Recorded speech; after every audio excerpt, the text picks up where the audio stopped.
Greetings, my fellow Fright Fiends, and thanks for dropping by the Horror Zone. I hope everyone's doing well today. Today's video is going to be a tag video. I was tagged by my friend Sean Erschen, called the most underrated horror tag. So, Sean's a great guy, and he did a fantastic video, which I'll link down below. And I will tag a few more people at the end of this one to keep this going. So, Sean, thanks again for tagging me. And it's a total of 9 questions. I keep it relatively quick, but I really enjoy this. This is a really cool tag, and I really like the questions, and I'm anxious to do this. So, first question is most underrated horror film of the past 20 years. The one I'm going to say is Dead Silence. This is always going to be my favorite film by James Wan. I love the Conjuring films, and I love the first Saw. I like Death Sentence. Even his non-horror stuff. I still haven't seen Aquaman, but I liked Fast and Furious, the 7th film in that franchise that he did. But for some reason, Dead Silence really tapped into what I loved about the horror movies that I grew up with like Freddy Krueger and Jason Voorhees. You had these legends, and it always, was this legend that people didn't like to talk about, and it's usually something that has, haunted the town and the community for years, and that's what the Mary Shaw legend was in this. And I really, really think this film has a terrific tone. I also love the music in it, and it has a really cool gothic, like Hammer style look to it. And for some reason, James Wan and Leigh Whannell are not happy with this film. And I know it was a bomb when it came out. It came out when the remake trends were really going strong. I don't like to say torture porn, but that kind of style, the torture-esque style horror films were big. So you had the torture films, you had the remakes, and this didn't fit into either. It was very different. It was more noir-like. It had some gross-out gags, something that harkens back to the horror genre back in the 80s. And I absolutely love this film, and I never get tired of watching it. I think the character of Mary Shaw could have been a real horror icon if this film had done better. So it's a shame, but I still like to spread the word about this film. I know there are some fans of it, but I don't think enough people talk about it. So number 1, in terms of most underrated horror film, is going to go to Dead Silence. And question number 2 is most underrated slasher movie of all time. Now, Sean picked Behind the Mask, which was one I was going to go with because I think a lot more people need to be talking about that masterpiece. But I'm going to go with one that's pretty recent, but a lot of people wrote this movie off and gave it shitty reviews, and I absolutely love it, and I think it's starting to become more popular to me than the original, and that's The Strangers Pray at Night. I don't know what it was about this film, but I love this film. I love the setting of this film. When I was a kid, I stayed with my grandparents a lot in Manteca for the summer, and they lived in an elderly community that was a mobile home park. Now, this is set in kind of like a summer resort, but they're all trailers and things like that, and I don't know, it harkens back to that. I mean, of course, there wasn't a serial killer chasing me around when I stayed with my grandparents, but just the look of the film, and I like it's more isolated.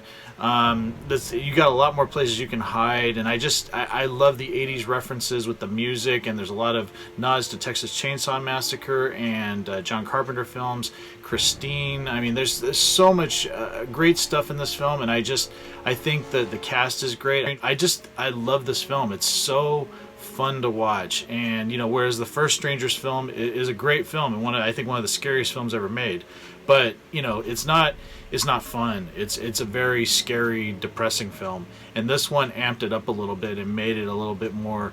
There was a lot more. There was the scares, but also the nostalgia for the 80s, and I really just think it blended really well here. I think it's a fantastic film. I just think it's one that more people should be talking about. I don't think enough credit is given to it, and I think if this would have came out last year after Halloween, I think it would have done better. So Strangers 2, that's going to be my answer for question number 2. Okay, question number 3, most underrated horror film director of all time. And sorry, Sean, I got to go with you. This one I had to sort of this is the only one I could think of that is completely underrated, and that's Tom Holland. I absolutely love Tom Holland. He's going to be at Sinister Creature Con this coming October. I cannot wait to meet the man. I've been a fan of him for a long time because not only did he direct Child's Play, but he also made one of the greatest vampire movies ever made, and that's Fright Night. I absolutely love this film, one of my favorite films of all time.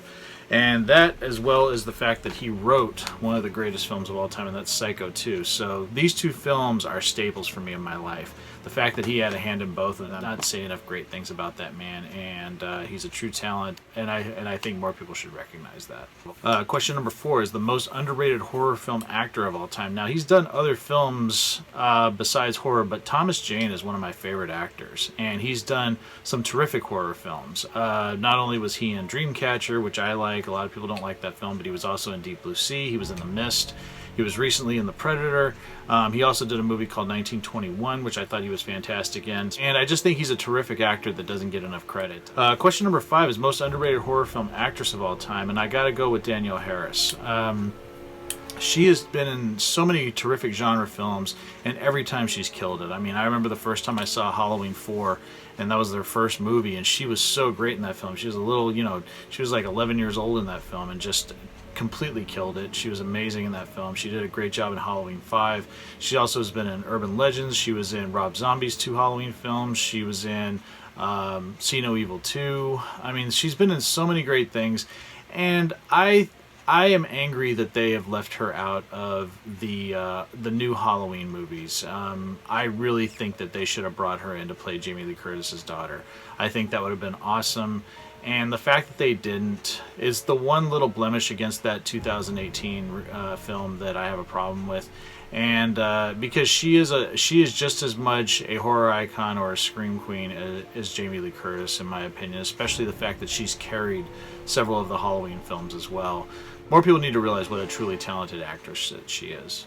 Okay, question number 6 is most underrated horror sequel of all time, and I gotta go with Psycho 2. Psycho 2, to me, is as good as Psycho. Sometimes, I said before, I think when I did my Halloween breakdown last year of my top 100 films, I said that Psycho and Psycho 2 kind of flip-flop for me. Like, sometimes I think Psycho 2 is better than Psycho, and sometimes the opposite, but Psycho 2 was my introduction to this franchise, and Tony Perkins, who is 100% my favorite actor of all time. And this film is so amazing. Terrific cast, excellent writing by Tom Holland, and amazing direction by the late Richard Franklin. Everything in this film works for me, and it balances, tragedy, which is Norman Bates' life, and coming back to his home after being in a mental institution for 22 years and just trying to start his life over, and people, wanting him to go back to that place and not be well. So you have two sides where you understand where both parties are coming from, and I think that's really great that it balances what's going on. I mean, it ends up that you side with Norman because you see that he is a really good person. Yes, he's done horrible crimes, but you understand why. You understand what he went through, and I think Tony Perkins gives a fantastic performance that should have been nominated for an Oscar in this. I also love Meg Tilly in this. I think she's terrific. Their chemistry, even though they had tension on set, their chemistry is amazing in this film. So yeah, Psycho 2, just an amazing, amazing film. Next question was number 7, most underrated death scene in a horror film, and I'm going to have to go with Psycho 2 again. And this is going to be Lila Loomis's death in the basement of the Psycho mansion, where she gets the knife in her mouth. That shocks the shit out of me. And the fact that Vera Miles was known as this, she was this classically trained actress. To do that type of shock gag and, that type of death in the early 80s was pretty ballsy, and I have to give it up for her for doing that. That is a tremendous death scene. It's one that still gets me to this day. It is brutal. Okay, for question number 8, most underrated soundtrack or score in a horror film. Now, sorry, but I'm going to have to do it again on a tangent here, but Jerry Goldsmith's score for Psycho 2 is one of my favorites of all time. This is such a great score because not only does it have the shocking, scary sound effects, but it also has this very melancholy tone that really brings you into Norman Bates' sad, lonely world. The main title, which has that balance of dread and sadness. There's also the cheese sandwich scene where he confesses to Mary that his memories are gone, that everything that the only thing he can remember is his mom making him cheese sandwiches when he was toasted cheese sandwiches when he was sick.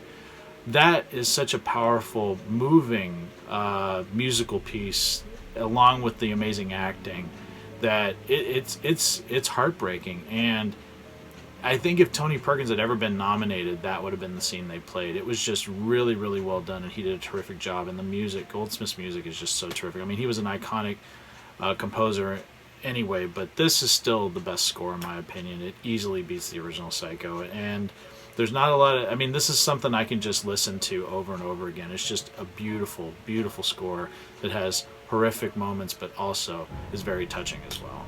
And last but not least, most underrated horror film of all time. Now, this is not going to be Psycho 2 for once.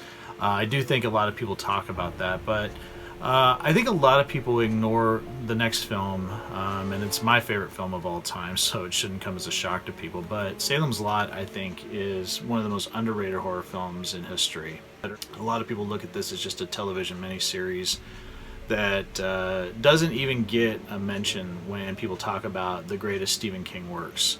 A lot of times it's overlooked, or there's moments of it that are maybe thrown into a video, like maybe scariest vampire scenes, and they'll talk about Ralphie or Danny Glick floating outside the bedroom windows. But this film is fantastic, and I think why it's so good, not only is it the acting and the screenplay, but it's also the direction. Tobe Hooper was an established filmmaker. He wasn't just a TV director. If you notice that a lot of the Stephen King miniseries that came out after Salem's Lot really have that made-for-television look and feel. This one, to me, doesn't. It just feels like a feature film. I've gushed over this film so many times. The fact that I'm working on a book, a very personal book about this film now, this film to me is everything, and it's perfect. And I think it needs to be up there with Carrie, The Shining, The Dead Zone, even like Shawshank, Green Mile, The Mist. A lot of people talk about all those films, but they don't mention Salem's Lot. And to me, Salem's Lot is better than all of them. And is just as good and should be featured in like a top 10 Stephen King, film list, because it's so effective and so well done. Yes, it's slow moving, but you come to care about all the people in this. Everybody plays their part so perfectly, even if it's a small role. It's just an iconic masterpiece that never gets old for me. So that's going to be it. Thank you so much again to my friend Sean Erschen for tagging me in this video, and it was a lot of fun doing this underrated horror tag. So I'm going to tag a few more people. I'm going to tag my friend Phil over at Phil's Creepy Vids. I'm going to tag Horror Gal. I'm going to tag Queenie Todd. I would really be anxious to hear the answers you guys would give to this underrated horror tag. Thanks so much again for watching, and stay tuned for some more great videos coming real soon. Take it easy. Stay scared as always. Peace. I have a Patreon page. If everybody wants to help support me, the link is down below. And if you do help support me, Dracula here will get more treats, and Dracula really loves his treats. So any support that you can give me would be very, very much appreciated. Right, Drac?